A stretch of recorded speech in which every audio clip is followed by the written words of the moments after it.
Hi, I'm Sam Scheitler from Clark Mortgages. I'm a mortgage broker specialising in dealing with the complex mortgages. I wanted to talk about bad credit, adverse credit as it's known for us, and what it means for your mortgage application. Bad credit is basically a snapshot of the last 6 years and is defined as CCJs, defaults, missed payments. Typically that's what's involved in having bad credit. There are other systems as well. There's debt management plans, IVAs, bankruptcy, things like that. It's basically the lender's way of deciding how risky are you to lend money to. What is your history like in terms of making payments, missing payments? How good are you and how likely are you to repay them? As I always say to clients, there's very rarely a case of never can you get a mortgage. It's more a case of at what cost.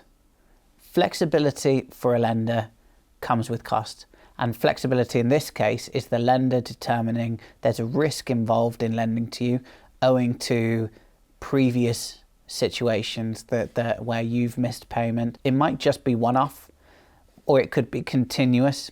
There may have been reasons for it. CCJs, for instance, can even be parking fines, and you know how notorious they are for getting you.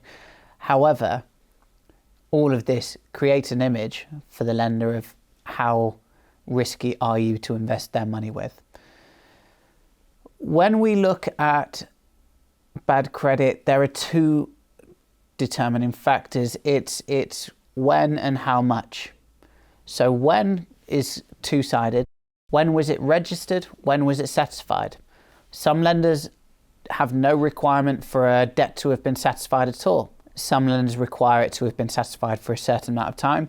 Some will, in terms of how much, will discount a debt of a certain threshold or below. For instance, 250 or below tends to be a pretty common number for people to deal with. Therefore, it can be a little bit tricky to determine who's going to lend.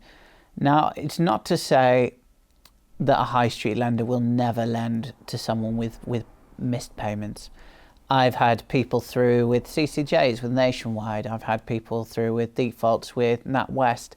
It's just because they operate using automated decision making, you've got far less power in terms of what can be accepted, what can't be accepted. There are processes for getting different things agreed, for getting an appeal accepted if you fail the credit score decline. Typically nowadays, though, they pretty much deal with what that is. The outcome, therefore, does come down to which lender's going to accept me. On the basis of what I've missed and what my debts are and where it's gone will influence where it's going to go. And like I say, with flexibility comes price. This is where probably not all brokers are going to be fully equipped to deal with this kind of case. A bank is the most basic example. If you speak to a bank and they tell you you can't get a mortgage, that's not to say that you can't get a mortgage anyway. It's just relating to their criteria, you can't get a mortgage. If you look at a whole of market broker, perhaps one who is less experienced in dealing with credit issues, it becomes a lot more arbitrary, the decision making. There is always a conversation to be had with a lender in regards to circumstance and scenario. Isolated incidents can be explained away, and if there's a real good basis, if the balancing factors of the case mean that it's still a good bet for a lender to go with you, there can be exceptions made. That said, in a lot of cases where there's been routine missing of payments at a certain point, perhaps you were delinquent with your payments through 2020 as a result of COVID, and it was a vast number of them. In that case, there are lenders that will kind of universally accept it just so long as a certain amount of time has elapsed. And that's the real thing. It's how long has it been? The shorter the amount of time that's passed since these issues happened, the less time you've had to remedy the issue, the less you've had to demonstrate continuing good performance. The more expensive the bill was that you missed, or the CCJ, perhaps the higher risk your situation was. There are steps you can take to improve your credit before applying. Sometimes credit scoring can really be as arbitrary as you use a bit too much credit. So you can have cases where you're declined on credit score, but you've got nothing wrong with your credit. You search on Experian and it tells you you've got good or excellent credit. That's not necessarily what the lender is looking at to base their decision on. So for instance, credit utilization is a metric that Experian does tell you a little bit about. It's where you use 30% or 50% or 90% or above of your balance of your credit limit. In that case, that can influence your credit score and you can be determined as higher risk.